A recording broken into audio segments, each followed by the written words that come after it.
episode 5 of the Time Banter show. Thank you for joining us, coming back. My name's Tarek. I'm Riz. And this is part 1, the football section. So stay tuned.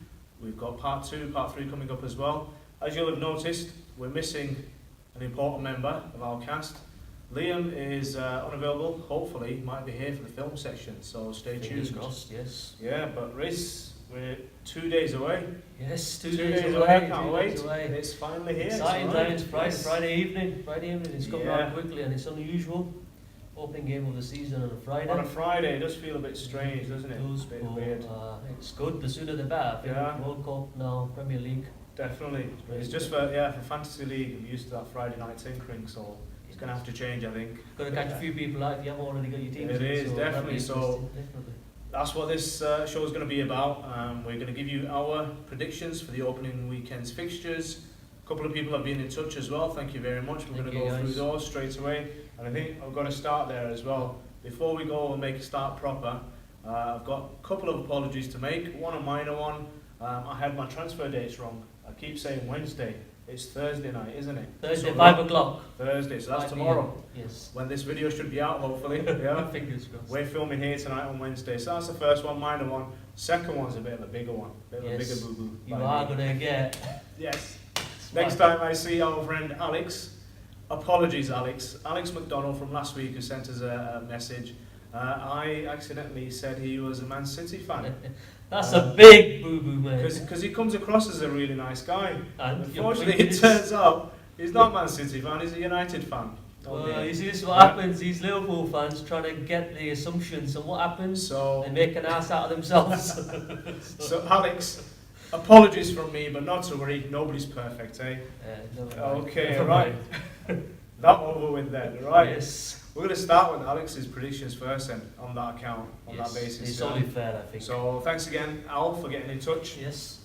Alex says for the Saturday fixtures. Well, let's start, Alex, with tomorrow's Friday.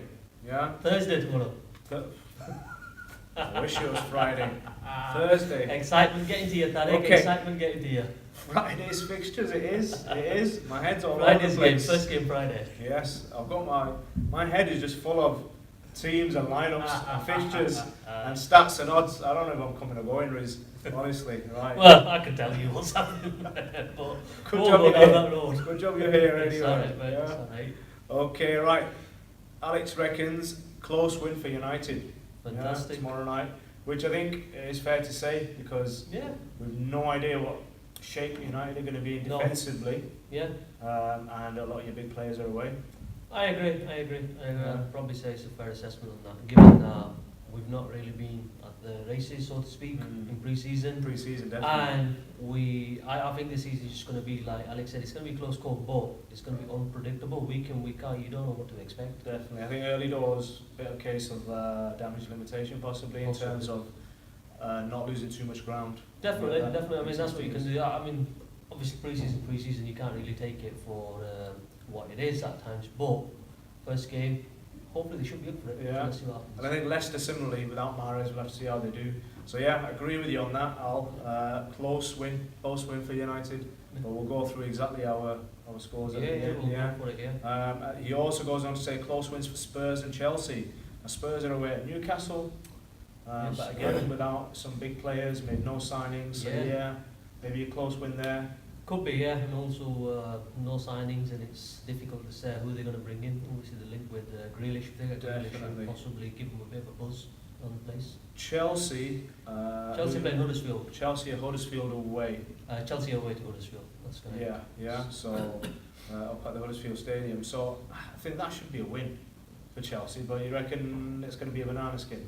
No, I don't think so, to be honest with you. I mean, given the news that's just come out in the last half hour or so with Courtois scenario kind of being dealt with, linked with Kepa, Mateo Kovacic from Real Madrid, possibly coming across swap on deal, loan. some kind of swap Loan deal, right. part of the deal apparently for Courtois, so could be a couple of new players, re-energise the place, but what they really are missing is a striker up front. But Hazard is back, he looked decent in the friendly recently. That was in the friendly, because going off the back of the Community Shield, they looked awful. Yeah. City made them look pedestrian, but The friendly, I didn't watch it, but apparently when Kante and Hazard came on, completely turned the game around. Changed it again. Yeah. I mean, to be fair to them, against City in the Charity Shield, they weren't really putting out their strong team, No. so can't really say that. But So, I mean, we'll talk more about Chelsea in our Fantasy League team, or I will at least anyway. But yeah, close win. We'll have to see how they do. yeah, Close win, he says, for United, Spurs and Chelsea then. yeah. Easy wins for City and Liverpool. So Liverpool at home to West Ham, City at home to City are going to be Arsenal away. Arsenal. They are after Arsenal away. First game of the season. You reckon an easy win, Al? You could be right. You don't know what to expect. I mean, It could be another 4-3. this is the thing. Yeah, I mean, it's when my predictions way come around, on, yeah. I'll give you that. But I think it could potentially be. It could be an entertaining game. Yeah. It could be an entertaining game. There's a few opening day fixtures that are really Definitely. going to be Definitely, up yeah. there. So let's see what happens. So yeah, I mean, I think both of those are Sunday as well, are they? Yeah, both Super of Sunday. those. First Super Super Sunday of Sunday. the season. So they're saving the big teams for Sunday. No, they're not saving the Yeah. big news for Sunday. They're just saving you because, you know, Salah needed a bit more time to recuperate from his shoulder injury, and that we don't want excuses now, do we? Only Arsenal to lose out of The top my top six. 6, you reckon? Okay. Yeah. Okay. Well, It's- thanks for that, Al. It's, yeah. Fair play. I mean, obviously, like everyone says, City's the favourite, so could be a case that City turn it on like they did against Just Chelsea yeah. there, but It's basically a case of what gear do they have to go into. If they're struggling, you know, at cruising speed in the second gear, then yeah, they've got a Yeah, third and a definitely. fourth and a fifth to turn well, I it think into, to be honest with you, like they always say, you're opening a couple of fixtures, and this is kind of one of the key things here. Arsenal have got a couple of decent fixtures. First up, what I mean by that is if they lose against City, it's no big deal because A, no one really expected Yeah. that, and B, what'll happen is they've got time to make up. Whereas if it's in the middle of season, you lose Yeah, against one of true. your rivals. It's true that, then you yeah. know, so- Even with the smaller teams, like say with the likes of Huddersfield or whatever, because last season Huddersfield got a win on the opening game. So the early doors, you know, first games are the best times to play teams, isn't it? Yeah. If you want to play big Exactly. teams or whatever. Exactly. Right, thank you very much for that, Al. Cheers, Alex. Appreciate that. You've Cheers. got somebody who sent some message Yeah, in? yeah, we've got a chap called Miguel, likes to be known as TJ, so TJ, thank TJ you very Hooker. much. TJ Hooker. TJ Hooker and Romano. No, I Thumbs don't, up if you remember I that. don't think I remember that, but I think you do clearly. Yes, So it was I a don't know great who show. that is. TJ, who is it? He is, I've forgotten his name now, the guy who's Captain Kirk, James T. Kirk, the original. I've heard it, I don't know It much was a about great it, cop so- show. Cop Was it? buddies, yeah, cop buddies. TJ, yeah. that's probably going to be a compliment. That's the only one you're going to get. That's going to be from your Tarek if he's nickname, good. yeah. Miguel, it's going to be TJ Hooker and Romano. Yeah. Well, his full name is, for anyone watching out there, is Theo Van Mierel. So I hope I pronounced that right for you. Theo Yeah, Van yeah. Mierel. So nice and easy. Theo's basically given us his scores. So he's put here scores on the doors for the weekend. We love Scores that. on the door. It's like That's as a if he's bit, calling out bingo numbers. Yeah, what's his name? That's a bit, the Bolton comedian. But we're really terrible with names. I shouldn't come Peter up Kay. with references, man. It's a bit- Peter Peter Kay. Kay. Peter Kay, Is that what isn't you're it? referring to? Scores on the doors. Scores yeah. on the doors. Anyways, without further ado, we'll start off with some little bit mismatch as to how he's put this on. But we'll go with the first fixture. So he's put United versus Leicester. An Okay. interesting little caveat he's put here. If HM, but I'm assuming that means Harry Maguire, Maguire. goes by tomorrow's transfer window, then Man United to win. Right. And he's put basically the reason for that is Leicester are buying 2 new defenders. And is that a sign? They So are. he's They have been actually linked with telling us- two The fairly deal's cheap apparently defenders, aren't they? well, combined total of 37 million. Yeah, so for two So players. that's for 2 players what they're getting, and if it's rumoured at 60 million. Mm. So what Miguel is saying here is if they lose Maguire, it could potentially upset the balance within Right. the team. So I took it as meaning that United need to make a signing before every fixture to try and win the no, game.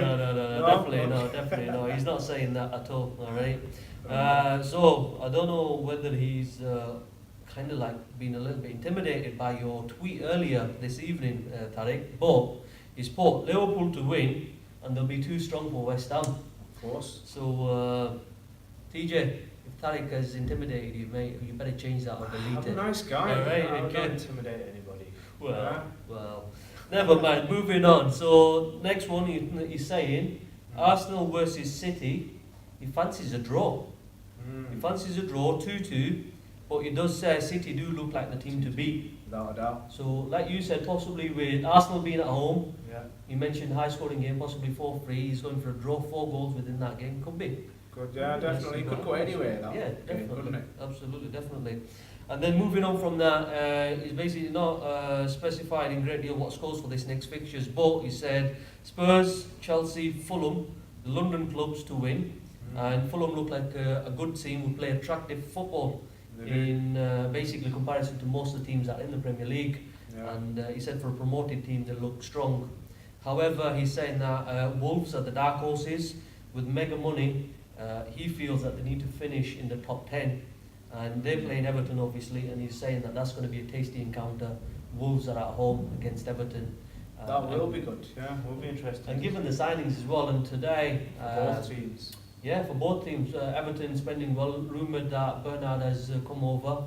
Fred's mate, Bernard. Bernard. Bernard's here. Bernard. But they got a coup there, Everton. They got him on a free. Yeah. Shakhtar let him go, and obviously... He's one of those names that's you've heard a lot, haven't you? Heard a lot, but he's only 25. Yeah, He's 25 and he's meant to be really good, and that they are looking strong.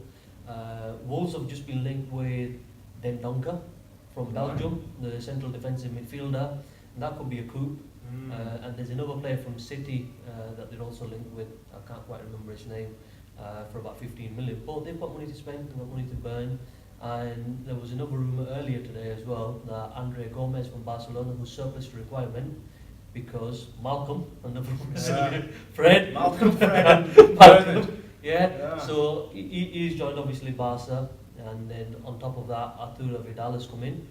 So Andre Gomez is way down the packing order, and if they get him and Bernard sorted before transfer deadline. Marco Silva is building. Jorge Mendes is in there, isn't he, as well? Mendes is at Wolves, but these Wolves two get players the are links. thinking at Everton. Alright, those are Everton. So Andre Gomez and Bernard are going over to Everton potentially. Bernard's already in, he's having his medical as we speak earlier, and then Andre Gomez at Barcelona surplus requirement. But like you said, Mendes' connections is paying off. Definitely, but the problem is with all these fixtures, like TJ saying, or Miguel, you're saying that Wolves are the dark horses. I agree with you, both Wolves and Fulham play fantastic possession-based football. Yeah. But Bournemouth tried doing that, still do that. Yeah. And it costs them because at the back, they make, it does. when you're playing possession football, you make a lot of mistakes. Definitely does, but I think with the signings they've made, I think they will be more solid and stable. But that's the other thing I was going to say with signings, and I put West Ham in this bracket. You bring too many players in, it settles the balance of the team. It does, but I think what they're looking at being in the Premiership, as we all know, like guys, you know, we need strength in depth. You need to have a team where a couple of your players get injured, especially promoted teams. Some of the lessons you learned, like you mentioned a couple of weeks ago, saying that the problem with promoted teams is they concede loads and they score less. With these two teams, you're going to get pretty much an equal balance. They can score under an attacking threat, but also defensively, you know, they can try and keep. We'll have to see, but it's a case of whether the manager knows his best 11. Yeah, well, if you've got with Wolves, if you've got Rui Patricio, the Portuguese international, between the posts. Yeah, you've got a spine there, both teams, haven't you? Right? Absolutely. Is that everything from? Yeah. So TJ, Miguel, thank you very much for that. Much appreciated. Gracias, amigo. See. Yeah, thank you very much. Yeah, so good opening there. And some different ideas, different thinking. You know, it's going to be interesting. That's the great thing, isn't it? We can't wait to see what happens this opening weekend. We're going to give you our predictions now. We're going to try and run through them quickly. Very quickly. So first up, we'll start from Friday's fixtures. So Manchester United versus Leicester. I think we will be a 2-0 win to United. I agree. That's what you've got down. Yeah. So 2-0 win. I think we'll have to see what if Vardy can do it on his own. Madison's been touted as the next Madison's brilliant. I've seen Madison play, and I thought it was a shrewd signing. Very creative player. But he's come up a league, hasn't he? He's come up a league. He's come up a league, but he's very astute. He can play. He's on all the set pieces. Yeah. Very creative. He's creative, and he fills a void that's been missing in the Leicester team for a little while as well. And like I said, I've been hearing, listening, and reading to all kinds of stats and stuff. People, although you can't make the comparison because he's come up a league, I'm putting him on a level with KDB in terms of assists. Not that I won't go that far off, but he has got the potential to provide and create and also basically control a game. And that's what you want in a player like that for Leicester, a team who's initially had a bit of a struggle last season, and then trying to consolidate where they finished, and now kind of build on it again.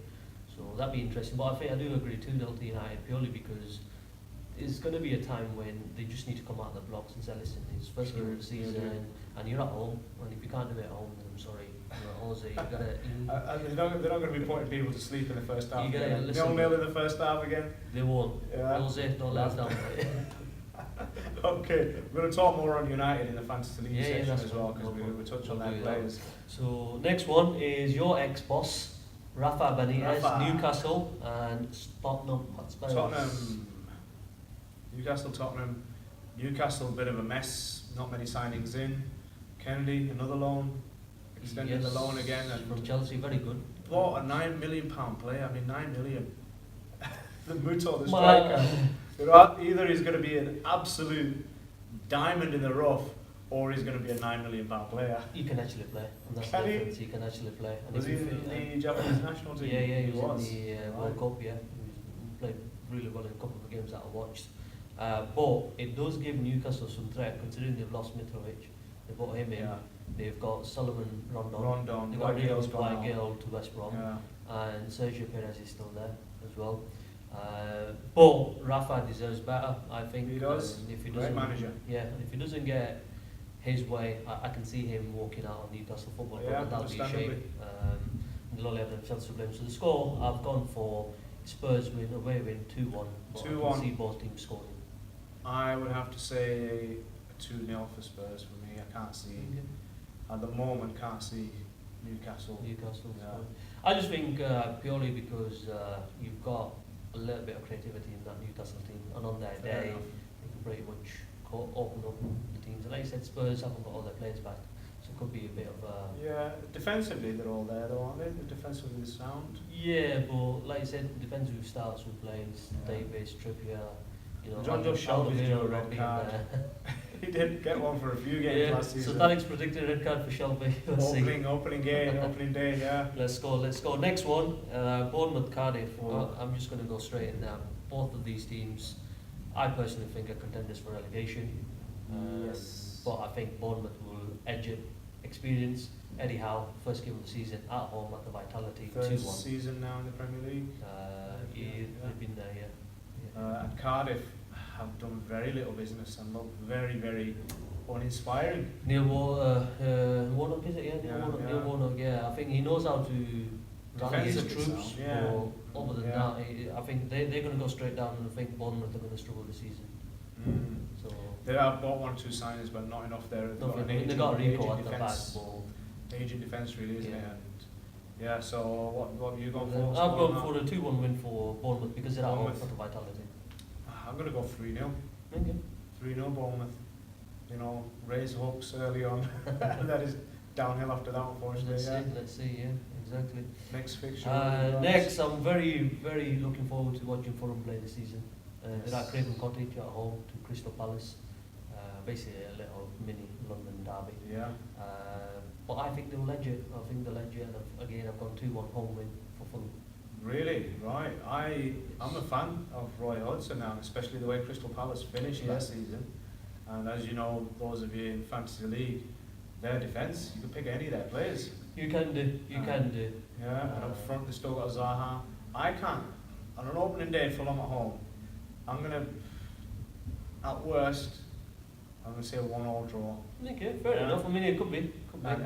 And if it's a win, I'd put it down for a Palace win, away win. I think Fulham, I think purely because they're at home, first game, being back promoted again after a long time, be up for it. The way they play, they're going to go for it. And I think also Hodgson being back at Craven Cottage, they want to spoil the party for him. True, but he's going to be the one to spoil it, I think, and he's going to sit back and sucker him on the counter. Listen, fair enough. Like I said, 1-1, it's reasonable. Like I said, it's not a big win for Fulham, but just 2-1. Next one, Huddersfield, Chelsea. We've already spoken about. I think we agree, don't we? Yeah, 2-0. Don't think Huddersfield will be pulling off any shots. No. I put Huddersfield down as one of relegation teams. I was going to say that. For Huddersfield, Cardiff, and Bournemouth so far. Huddersfield did the first few games and the last 2 games, didn't they? Survived. Yeah, and everything else was just in between. dire in between, and I think. But they play good football. Listen, they've got a manager who likes to play attacking style of football, but also he forgets his defensive duties in the things. The pressing, they've not got the balance in the pressing, have they? No, they haven't. So that Chelsea, was straightforward. Chelsea 2-0. Yeah, 2-0. Yeah. Watford, Brighton. I'm looking at this as being a dull game for some reason. I don't know why. I know very little about Watford this season because I've not heard about any signings. They've made a couple of signings, and they've got a couple of signings. I can't remember who exactly, but they have made a couple of signings. Not seen any news of any friendlies. I don't know if it's just because it's Watford. Probably because it's gone under the radar. Yeah, I'm not exactly. thinking Watford isn't really a team that I'd stand up and say, oh yeah, let's kind of. They were for a bit with Silver there. They were with Mark Silver, but then that messed up, and then everything else after that. But I'll go for a home win, 1-0 home win against Brighton. Against Brighton, yeah. Don't forget, Chris Hughton knows how to set up his teams, and he will frustrate them. And he's got a new defender in as well, hasn't he? Yeah. So, okay, yeah. And he's got in Ali Reza as well. Yes. Jan Bash, yes. The Iranian winger. Yeah. So that should be interesting. Might be excited then. I'm going to go for a 1-1. Yeah, for another draw. 1-1, yes. Okay, excellent, no worries. Move on to the next game. I'm looking forward to this one very much. Pretty much like Miguel. Wolves versus Everton. Everton. Both expressive managers in Marco Silva and Nuno Espirito. Yeah. Signings galore. Coming out their ears. Yeah, that's it. But I just think, given Everton's experience in the league, and also Marco Silva has got a point to prove after his adventures at Watford, 3-1 to Everton. Really? Because I think I saw a bit of Everton, and defensively they look shocking. They do look shocking, but he's made changes. Their pre-season has not been good at all. And Ashley Williams, Williams has got to stop. He's got a couple of defenders in. Yeah, he's got a couple of them in. He's bought Digny from Barcelona. Oh yeah, the left back. I'm excited to see They him. still after Yeremina. Yeah. From Barcelona again. Whether that materialises or not, see what happens. But Seamus Coleman's back this year. The assist king. Baines is on his way out now. Digny's coming. But I think Baines will start some games. Yeah. More so than Digny, purely because of experience and set pieces. Digny, for anyone who's been on Football Manager like I am, he's a name. He's a name that you're getting young, and he's there at your club. Go on there, yeah, exactly. What do you think then? I'm going for a home win. Wolves, I think. Wolves to win it 3-1. Or the opposite of you. Yeah, so you get the opposite. That's absolutely fine, no problem. Next one is Liverpool West Ham. West Ham. I think West Ham will give us more of a game than people are expecting. Yep. But like I've said, with all their signings, I think they're going to be unbalanced, a little bit all over the place. Yeah. And I think 3-1 or 3-0 for Liverpool. I've gone 3-2. And purely because I think now under Pellegrini, they're going to be carrying a bit more of a threat with the signings they brought in. Yarmolenko, Felipe Anderson, you've got players even Jack Wilshere, I'm excited to see there. He can do anything, yeah. Jack Wilshere got a point to prove, so we'll see what happens. Yeah, so 3-1, 3-2, either way Liverpool win in regards with that. The next one, it's not going to excite me. Southampton versus Burnley. Southampton, Burnley. Listen, both of them got a couple of players in, but I think Burnley have been very, very tight with the purse strings. They managed to get a deal done with Vedra coming the other way from Derby. Yes. So he's come over for 6 million, and I think another one of their players is Keeper injured, Joe Hart's just gone in. Joe Hart's gone in, £3 million. I feel sorry for Joe Hart, to be honest with you. I think for what he's given at City for 12 years, and then to be treated in the manner that he has. But this is football. It is, that's what I'm saying. It's harsh, isn't it? it's harsh. But he needs to, because even at West Ham, when he was given the chance, Adrian was performing better than him. So I think that's a draw, 1-1. Yeah, I'll agree with you on that. But I can't justify anything else. Burnley got to thinking about Europa League and rotating and all sorts, aren't they? That's it, yeah, exactly. And the last game is Arsenal, Man City. We've already touched upon that. Pretty much, I think City going to win that 2-1 for me. 2-1. I think it could be high scorer this one. Yeah. Not too high. I'm going to go 3-2 because I think just because of the City to City or Arsenal? 3-2 City. Sorry, 3-2 City because of Lacazette and Aubameyang, the threat they've got. Yeah, they carry the threat. So Let's see what happens. I'm just hoping Socrates and the boys turn up, and it'd be interesting to see who Arsenal playing there. Is it Czech or Leno? Yeah, because you reckon Leno would come straight in. I personally would, considering the amount of money. I haven't seen him in the friendlies. I haven't seen much. I haven't seen much at all. But let's see what happens. Yeah. Fingers crossed. See what happens then. Could be a case that Peter Cech, Chelsea, if you're watching, get him back in. Yeah. Get him back in. Yeah, you bought Rob Green, could have taken him over. 71 million for Kepa, I know who I'd take. Cech with his experience. Definitely, yeah. Hi guys, Liam here. Sorry I couldn't make it to this edition of the full-time banter show, but here are my opening weekend predictions for the Premier League. So Manchester United 2, Leicester 1, Spurs 2, Newcastle 0, Huddersfield 1, Chelsea 3, Bournemouth and Cardiff 1-1 draw, Watford 0, Brighton 1, Fulham 2, Palace 1, Wolves and Everton 2-2, Southampton 0, Burnley 1, Liverpool 3, West Ham 2, and Arsenal to beat City 2-1. So yeah, big opening weekend. Fantasy football teams up and running. Let's bring it on. So those are our predictions. Yeah. And thank you for the guys who've sent it in. So you've got obviously full-time banter 7 at full-time banter 7. Get in your tweets, get in your predictions on the below YouTube comment there. Let us know what you guys think. Yeah, obviously don't forget to like, share, subscribe. Get in touch on Banter all the time, and on any of the videos, leave your comments. I always go through them and pick them up. Whatever you want to suggest, if there's any, particularly with the film section, I'm getting some good suggestions. A friend of mine who's actually a United fan wants to discuss what's going on in Josie's head. That I think will be a really good one. So that's a film in itself. Yeah, exactly. So whatever ideas you've got, whatever you want to talk about, get in touch. We're here. You know, we're not locked in exclusive to. He's not bad. I mean, he has this persona. He comes across, Mr. Righteous, and someone said someone's even said he's moody. Yeah. So TJ, maybe your assessments were right. However, he's not that bad. Trust. So if you're intimidated, afraid, or think what Tarek's going to say, brush it under the carpet. Brush it under the carpet. So we'll move on from that, yes, before we upset a few people. Yes, so Liam still has it right. We're going to move on to part 2, but it's going to be Fantasy League. Yes. So make sure you tune in. We'll see you in a little jiffy. See you later. Thank you very much.